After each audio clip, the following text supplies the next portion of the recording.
So friends, మరి new year సందర్భంగా మన ఆర్కే పబ్లికేషన్ తరపున 2022 కరెంట్ అఫైర్స్ మొత్తం 1 ఇయర్వి ప్లస్ నెక్స్ట్ వచ్చేటువంటి డిసెంబర్ వరకు నెక్స్ట్ 1 ఇయర్ కరెంట్ అఫైర్స్ అంటే 2 ఇయర్స్ కరెంట్ అఫైర్స్ని కేవలము 99 రూపాయలకే మన యాప్లో అప్డేట్ చేయడం అయితే జరిగిందండి. ఇది కేవలం 3 డేస్ మాత్రమే అందుబాటులో ఉంటుంది.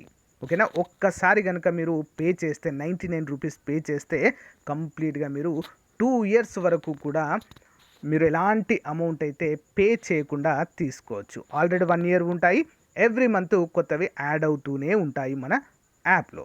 ఓకేనా, మ్యాక్సిమం యాప్లో తీసుకోవడానికి ట్రై చేయండి. ఇందులో కరెంట్ అఫైర్స్ ఏ విధంగా ఉంటాయంటే డైలీ వైజ్గా డైలీ కరెంట్ అఫైర్స్ ఉంటాయి, దాంతోపాటుగా మంచి ఎక్స్ప్లెనేషన్ కూడా ఉంటుంది. Okay, most important static GK ఉంటుంది. 5000 plus daily wise daily 20 bits ఉంటాయి కదా మన కరెంట్ అఫైర్స్లో, అదేవిధంగా డైలీ బిట్స్ అయితే ఉంటాయి. 5000కు పైగానే ఉంటాయండి. ఆల్మోస్ట్ ఒక 10,000 వరకు కూడా జీకే బిట్స్ మనం కవర్ చేయడము జరుగుతుంది. ఇటీవల అన్ని పరీక్షలలో తెలంగాణ మరియు ఏపీలో అన్ని పరీక్షల్లో కూడా కరెంట్ అఫైర్స్ యొక్క ప్రాముఖ్యత చాలా వరకు పెరిగింది. అది మీకు కూడా తెలుసు. ఓకేనా, దాదాపుగా 20కి పైగానే అడుగుతున్నారు. కాబట్టి దీన్ని దృష్టిలో ఉంచుకొని మన ప్రిపరేషన్ అనేది సో కరెంట్ అఫైర్స్ పైన దృష్టి సారించే విధంగా ఉండాలి. ఓకేనా, ఆల్ ది బెస్ట్ అండి. ఈ నూతన సంవత్సరంలో ప్రతి ఒక్కరు విజయం సాధించాలని మనస్ఫూర్తిగా కోరుకుంటున్నాను. Thank you. Hello everyone, welcome to RK tutorial. నేను మీ ఆర్కే సార్. ఫ్రెండ్స్, మనకి తెలంగాణ రాష్ట్రం నుంచి నోటిఫికేషన్స్ అయితే భారీ స్థాయిలో విడుదలవుతూనే ఉన్నాయి ఫ్రెండ్స్.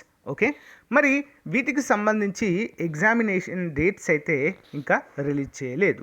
టెంటేటివ్గా మరి మనకు మార్చ్ ఏప్రిల్ ఆ టైంలోనే కండక్ట్ చేస్తాము లేదా మే టైంలోనే కండక్ట్ చేస్తామంటూ మనకైతే సో ప్రకటనలు అయితే చేయడము జరిగింది. సో ప్రిపరేషన్కి అయితే చాలా మంచి టైం అయితే ఉంది, దీంట్లో ఎలాంటి డౌట్ అయితే లేదు. మరి ఈ నోటిఫికేషన్స్ అన్నీ విడుదలవుతున్నటువంటి తరుణంలో అభ్యర్థుల్లో భయం నెలకొంది. అదేంటి, నోటిఫికేషన్ రాకుంటే కదా భయపడేది, నోటిఫికేషన్ వస్తే ఎందుకు భయపడాలని మీ డౌట్ కదా. అసలు దేనికి ప్రిపేర్ అవ్వాలో తెలియాలి కదా ఫస్ట్ ఆఫ్ ఆల్.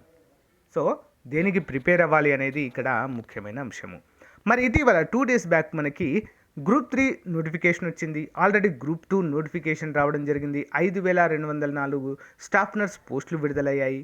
లైబ్రేరియన్ పోస్టులు, తెలంగాణ పురపాలక శాఖలో జూనియర్ సీనియర్ అకౌంటెంట్ల పోస్టులు, ఈ విధంగా చాలా అంటే చాలా నోటిఫికేషన్స్ అయితే ఉన్నవన్నీ కూడా ఏ డిపార్ట్మెంట్లో ఖాళీగా ఉన్నా కూడా ఎవ్రీథింగ్ మొత్తం కూడా భర్తీకి అయితే నోటిఫికేషన్లు విడుదల చేస్తూనే ఉన్నారు ఇంకా.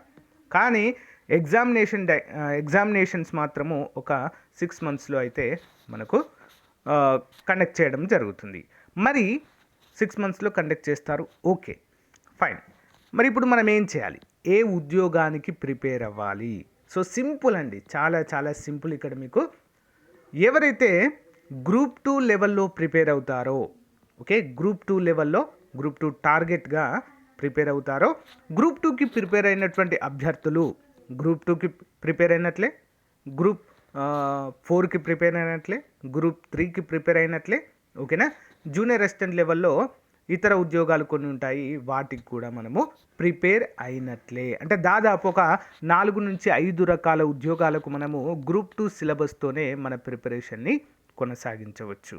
ఓకేనా, గ్రూప్ 1, గ్రూప్ 2, గ్రూప్ 3, గ్రూప్ 4 ఇవన్నీ కూడా సేమ్ సిలబస్ ఉంటాయండి. బట్ దాంట్లో కొంచెం స్టాండర్డ్ అనేది చేంజ్ అవుతూ ఉంటుంది. కాబట్టి మనం గ్రూప్ 2 లెవెల్లో ప్రిపేర్ అయినప్పుడు క్వశ్చన్ అనేది ఏ విధంగా వచ్చినా కూడా మనము ఆన్సర్ చేయగలిగేలా ఉంటాము. సో గ్రూప్ 2 లెవెల్లో ప్రిపేర్ అయితే గ్రూప్ 1, గ్రూప్ 2 లెవెల్లో ప్రిపేర్ అయినప్పుడు సో మన టార్గెట్ జాబ్ రాకపోయినా దానికంటే కొంచెం చిన్న జాబ్ అయినా రావడం, గ్రూప్ 3 లెవెల్లో గ్రూప్ 4 లెవెల్లో జాబ్ అయినా రావడము జరుగుతుంది. కానీ వీటన్నిటికీ సేమ్ సిలబస్ ఉంటుంది. ఓకే, అభ్యర్థులు ఎవరు కూడా టెన్షన్ పడాల్సినటువంటి అవసరం లేదు. గ్రూప్ 2 లెవెల్లో మనం కనుక ప్రిపేర్ అయినట్లయితే ప్రతి ఉద్యోగానికి ఇవి ఉపయోగపడతాయి. ఇక స్టాఫ్ నర్స్ ఉద్యోగాలండి, చాలా సంవత్సరాల తర్వాత ఇంత భారీ నోటిఫికేషన్ అయితే విడుదల కావడం జరిగింది. సో వీటికి జనరల్ నర్సింగ్, మిడ్ వైఫరీ లేదా బీఎస్సీ నర్సింగ్ చేసిన వారు ఎలిజిబుల్గా చెప్పుకోవచ్చు. ఉత్తీర్ణతతో పాటు తెలంగాణ స్టేట్ నర్సింగ్ కౌన్సిల్లో నమోదు చేసుకుని ఉండాలి. ఆఫ్కోర్స్ చాలామంది నర్సింగ్ అయిపోయిన వాళ్ళు నమోదు చేసుకునే ఉంటారు. 18 నుంచి 44 సంవత్సరాల వారు ఎలిజిబుల్.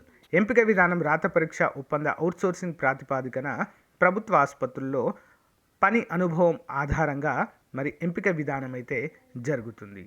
ఓకేనా. 620 రూపాయలు మరి దరఖాస్తు రుసుము. పరీక్ష కేంద్రాలు హైదరాబాద్, వరంగల్, ఖమ్మం, నిజామాబాద్లో అయితే ఉన్నాయి. లాస్ట్ డేట్ ఫిబ్రవరి 15, 2023, 25వ తారీఖు ఈ నెల నుంచి స్టార్ట్ కావడము జరుగుతుంది. ఓకేనా. సో ఇవి కూడా చాలా రేర్ అంటే రేర్గా పడ్డాయండి. అంతేకాకుండా 71 లైబ్రేరియన్ పోస్టులు అండి. బిఎల్ఐసి, ఎంఎల్ఐసి చేసినటువంటి వారికి ఈ ఉద్యోగాలుగా మనమైతే చెప్పుకోవచ్చు. సో ఇవన్నీ కూడా అండి, ఈ లైబ్రేరియన్ పోస్టులకి, బీఎస్సీ నర్సింగ్ వారికి పేపర్ 1 ఈజీగానే ఉంటుందండి. అందరికీ కూడా జనరల్ స్టడీస్ అనేది సేమ్. ఓకే. కానీ పేపర్ 2 వచ్చేసరికి కొన్ని జేఎల్ కావచ్చు, డిఎల్ కావచ్చు, వీటన్నిటికి ఏంటంటే వారు ఎంపిక చేసుకున్నటువంటి సబ్జెక్ట్ ఆధారంగా ఉంటాయి. అదొకటే తేడా. రిమైనింగ్ జనరల్ స్టడీస్ అంతా కూడా సేమ్గానే ఉంటుంది. మరి వీటన్నిటికీ కూడా కామన్గా మంచి మార్కులు సాధించే విధంగా ఉండేది ఏంటంటే కరెంట్ అఫైర్స్. దాదాపు 20 నుంచి 25 మార్కులు మనకు తెచ్చిపెడతాయి. వాటిపైన ప్రిపేర్ అవ్వండి. మన ఛానల్లో కూడా రెగ్యులర్గా క్లాసెస్ అయితే చెప్తున్నాను ఫ్రెండ్స్, ఒకసారి చూడండి. ఓకే. మన మ్యాగజైన్, మన యాప్ డౌన్లోడ్ చేసుకొని అన్ని పోటీ పరీక్షలకు కూడా మంచి కోర్సెస్ అయితే అందిస్తున్నాము. సో ఉద్యోగం సాధించాలనేటువంటి మంచి పట్టుదల ఉన్నటువంటి అభ్యర్థులు కోర్స్ అయితే తీసుకోవడానికి ట్రై చేయండి. ఓకేనా. Thank you friends. సో ఏమైనా డౌట్స్ ఉంటే కామెంట్ రూపంలో తెలియజేయండి. Thank you. Have a nice day. Thank you for support. Bye.